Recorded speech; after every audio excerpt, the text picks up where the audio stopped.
আর আমরা তো হতদরিদ্র কৃষক শ্রমিক। ঈদে একজন শ্রমিক যে এক প্যাকেট সেমাই কিনে খাবে সেই টাকাটাও তাদের কাছে নাই। ঈদের মাঝে 2 মাসে বেতন দেয় নাই, মালিক ফলাইছে। তারিখ দিয়েছে 29 তারিখে আঙ্গ টেহা দেওয়ার কথা, দেয় নাই। 29 তারিখে আঙ্গ আন্দোলন শুরু হয়েছে। বিগত এপ্রিল এবং মে মাসের বকেয়া বেতন এবং ঈদুল আজহারের ঈদ বোনাস তো তাদের কারখানাতে প্রতিষ্ঠানে কর্মরত অবস্থায় শ্রমিকদেরকে নিয়ে ইন্ডাস্ট্রিয়াল পুলিশ, বিজিএমইর প্রতিনিধি, মালিক প্রতিনিধি এবং শ্রমিক প্রতিনিধি উপস্থিত থেকে একটি চুক্তি করা হয়, যেখানে তাদেরকে পরপর 2টা ডেট দেওয়া হয়।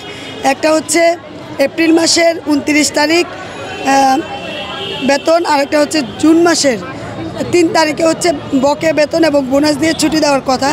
কিন্তু 29 RICL TMX যুগের পর যুগ স্থাপনা থাকে মজবুত তারিখে বেতন দেওয়ার কথা ছিল। তখন তারা মালিক কারখানাতে উপস্থিত হয় না এবং বেতন প্রদান করেননি।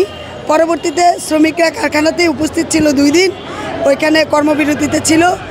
এক পর্যায়ে কারখানার বিল্ডিংয়ের যে মালিক, সেই মালিক ইলেকট্রিক লাইন কেটে দেয়। লাইন কেটে দেওয়ার ফলে এত গরমে তো শ্রমিকদের ভিতরে থাকা সম্ভব না। তারা এক পর্যায়ে রাস্তায় নামে এবং পুলিশদের লাঠিচার্জের কাছে তাদের আন্দোলনটা বিচ্ছিন্ন হয়ে যায়। সংবাদ পাইনি, তবে এখন যেটা জানানো হয়েছে, সচিব মহোদয়ের কাছে গিয়েছেন কলকারখানা পরিদর্শন অধিদপ্তরের যে পরিদর্শক আছে, উপমহাপরিদর্শক, উনি স্বয়ং গিয়েছেন। বলছে যে আমাদের জন্য একটা সচিবের সভাপতিত্বে যাতে একটা মিটিং হয়, সেই মিটিংয়ের অ্যারেঞ্জের জন্য গেছে। কিন্তু আমাদের কথা হচ্ছে আমরা কোনো মিটিং সেটিং চাই না, বারবার মিটিং, এই দপ্তর সেই দপ্তর, এতে আমরা বিশ্বাসী না। আমাদের দরকার টাকা। আমাদের সমাধানমূলক একটা মিটিং যদি হয় তাহলে আমরা মিটিংয়ে বসবো এবং এই শ্রমিক তাদের পাওনা পাইলে এই শ্রমভবন ত্যাগ করে যার যার বাড়িতে ফিরে যাবে। এই অবস্থা। ঈদে একজন শ্রমিক যে এক প্যাকেট সেমাই কিনে খাবে সেই টাকাটাও তাদের কাছে নাই, কারণ গত 2 মাস যাবৎ বেতন পায় না, আবার এই একটা রানিং বেতন। মালিক যেহেতু ফ্যাক্টরি বন্ধ ঘোষণা করে নাই লিখিত আকারে বা আনুষ্ঠানিকভাবে, অতএব এই শ্রমিকরা এখনও এই ফ্যাক্টরিতে কর্মরত অবস্থায় আছে।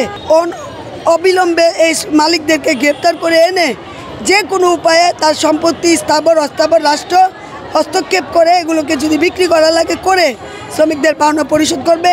অন্যথায় এই শ্রমিক এর থেকেও কঠোর আন্দোলনে নির্দেশনা দিতে বা ডিসিশন নিতে বাধ্য হবে। সেটা হতে পারে উপদেষ্টার কার্যালয় ঘেরাও, হতে পারে সচিবালয় ঘেরাও, হতে পারে রাজপথে অনশন, বা হতে পারে প্রেস ক্লাবে অনশন। সমস্ত বিষয়ে এখানে ডিসিশন দেওয়া হোক। আমাদের পাওনা কিভাবে দিবে, কে দিবে, কার মাধ্যমে দিবে, কবে দিবে, আর ফ্যাক্টরি চলবে কি না, আর না চললে কিভাবে বন্ধ হবে, সমস্ত ডিসিশন পেলেই আমরা এই রাজপথ ছাড়ব। অন্যথায় আমাদের আন্দোলন আরও বেশি কঠোর এবং শক্তিশালী হবে। আর আমরা তো হতদরিদ্র কৃষক শ্রমিক, তারপরে আমরা ক্ষেত মজুর, দিন মজুর, মৎস্য শ্রমিক, আমরাই কিন্তু দেশকে যুদ্ধ করে জয়ী করেছি। অর্থাৎ হেরে যাব, আমরা সফল না, এই চিন্তা মাথায় আনবেন না। তাদের ষড়যন্ত্রের কাছে আমরা হারতে রাজি না। গাজীপুরা